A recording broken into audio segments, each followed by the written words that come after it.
ঠিক যখন সর্বনাশ হতে যাচ্ছিল সেই সময় দরজায় আসে এক রহস্যময় মানুষ। তার নাম আজিউ, ইয়ান বিয়ান ঘাতক সংগঠনের প্রধান। সে মেয়েটিকে দত্তক নেয় কারণ তার এই দুনিয়ায় কেউ নেই। শুরু করে কঠিন প্রশিক্ষণ, তাকে বানায় এক ভয়ঙ্কর খুনি। বন্ধুরা, ভিডিওটি একটু লাইক করে দাও না প্লিজ। ধীরে ধীরে সে ভালোবেসে ফেলে আজিউকে।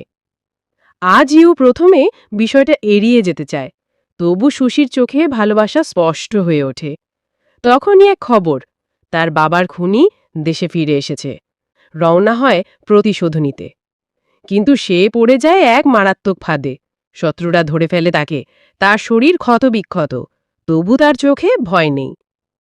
ঠিক সেই মুহূর্তে ছাদ ফেটে পড়ে আজিউ। মাত্র কয়েক সেকেন্ডেই সে শত্রুদের শেষ করে, সুশীকে উদ্ধার করে। মৃত্যুর কাছ থেকে ফিরে সুশী আর লুকায় না, সে জানিয়ে দেয় তার ভালোবাসার কথা। ভয়, প্রতিশোধ আর মৃত্যু পার করে জন্ম নেয় এক অসম্ভব প্রেমের গল্প।